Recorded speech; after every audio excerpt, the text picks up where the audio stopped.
Shalom, selamat pagi dan salam sejahtera bagi saudara yang dikasihi Tuhan.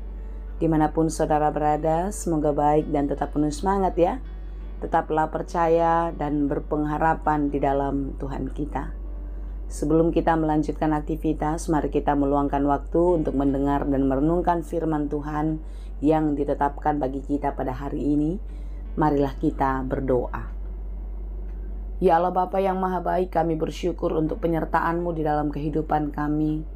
Sampai hari ini kami merasakan betapa Engkau sungguh baik kepada kami. Tuhan, begitu banyak hari-hari yang telah kami lalui.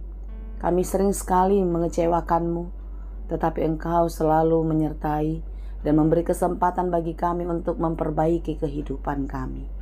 Bapa, hari ini kami mau belajar dan akan terus belajar di dalam firman-Mu, sehingga kami dapat menyenangkan hati Tuhan, seperti yang Tuhan kenankan. Kami mau belajar di dalam firman-Mu, terangilah hati dan pikiran kami, mampukanlah kami untuk mengerti firman-Mu, sehingga kami dimampukan menjadi pelaku firman yang baik. Berfirmanlah Engkau ya Tuhan, sebab kami telah siap mendengar. Kasih karunia dan damai sejahtera dari Allah Bapa Tuhan kita, dan dari anaknya Tuhan Yesus Kristus dan Roh Kudus menyertai saudara sekalian. Amin. Firman Tuhan untuk kita pada hari ini yang ditetapkan menurut Almanak HKBP Selasa 14 Mei 2024 tertulis dalam kitab Yeremia 15 ayat 20. Dalam bahasa Batak dan bahasa Indonesia demikianlah dikatakan. Dungi lehonok kumat ho di bangsoon gabe parik haksa natogu nang pe marmusu nasida dopak ho laus sotartaluhon nasida ho ay dongan mo doau lau paluahon ho dohot mangaramoti nina Jahoba. Terhadap bangsa ini aku akan membuat engkau sebagai tembok berkubu dari tembaga.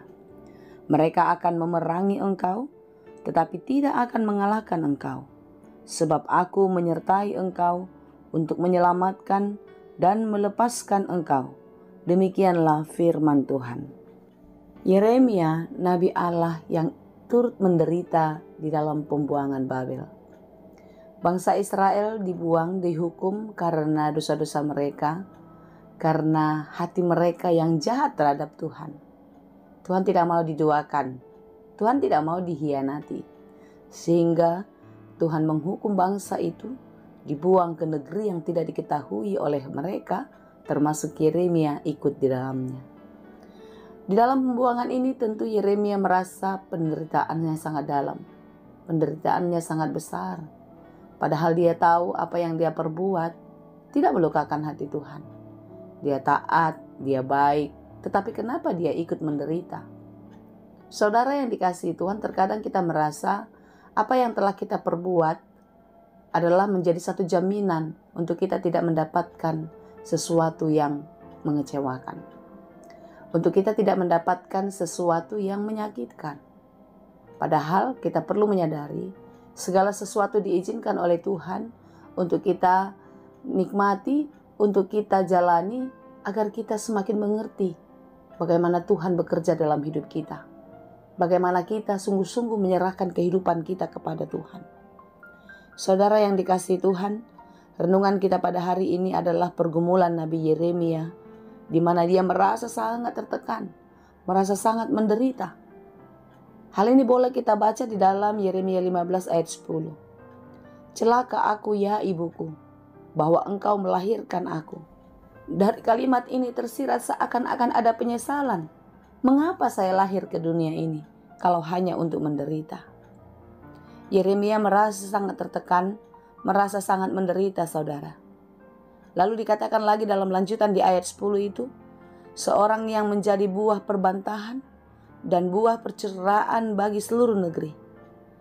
Aku bukan orang yang menghutangkan ataupun orang yang menghutang kepada siapapun, tetapi mereka semua mengutuki aku. Ini adalah suatu kalimat merasa ditinggalkan, merasa diperlakukan tidak adil. Inilah yang dialami dan dirasakan oleh Yeremia sendiri. Dan itu dikatakan kepada Tuhan. Dalam ayat 11, sungguh ya Tuhan, aku telah melayani Engkau dengan sebaik-baiknya dan telah membela musuh di depan-Mu pada masa kecelakaannya dan kesesakannya. Saudara yang dikasihi Tuhan, apa yang mau kita pelajari dari pergumulan Yeremia ini?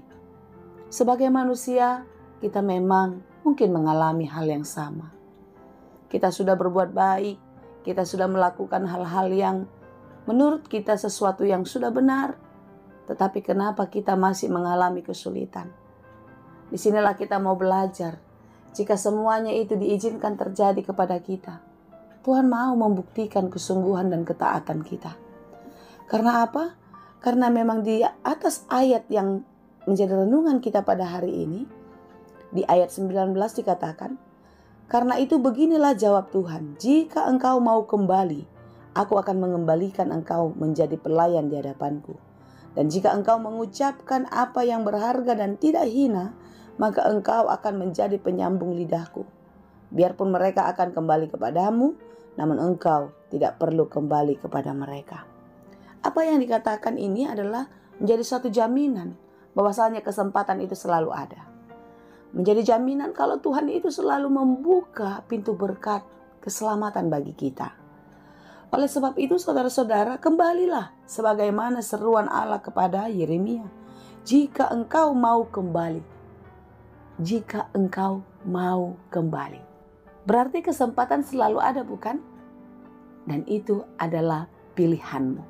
Itu adalah pilihan kita. Jika engkau mau.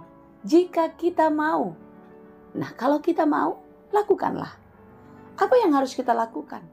Tentu kita melakukan hal-hal yang berkenan kepada Tuhan. Bukan hal-hal yang berkenan menurut pikiran kita. Bukan hal-hal kebenaran yang menurut hati kita.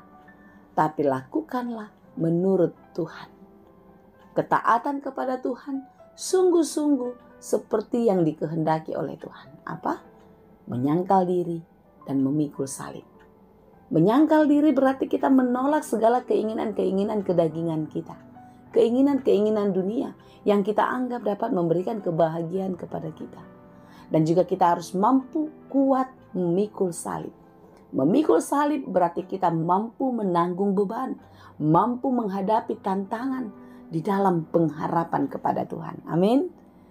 Itulah sebabnya saudara-saudara, firman Tuhan hari ini sungguh-sungguh menguatkan kita dan menghiburkan kita. Jika kamu mau, jika kita mau, marilah kita meletakkan seluruh kehidupan kita ke dalam tangan Tuhan. Biar Tuhan yang mengatur. Jika kita telah berbuat baik, biar Tuhan mengolah semuanya seturut dengan kehendaknya. Jika kita sudah berjalan di dalam jalan kebenaran, izinkan Tuhan menentukan langkah kita selanjutnya.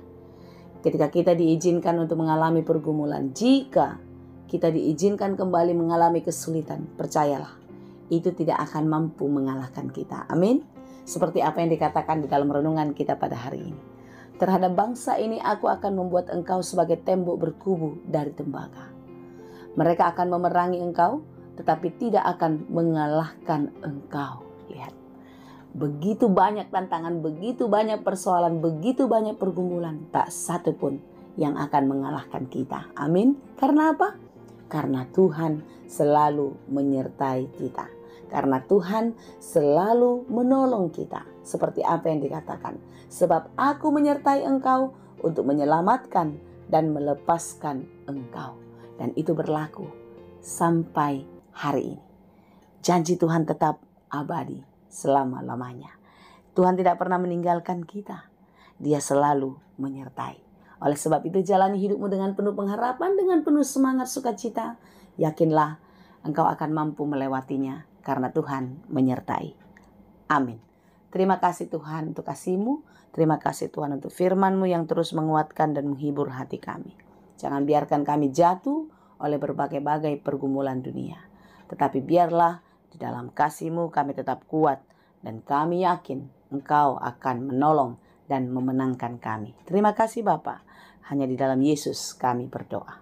Anugerah Tuhan kita Yesus Kristus, kasih karunia Allah Bapa dan persekutuan Roh Kudus, itulah kiranya yang menyertai dan memberkati kamu sekalian. Amin.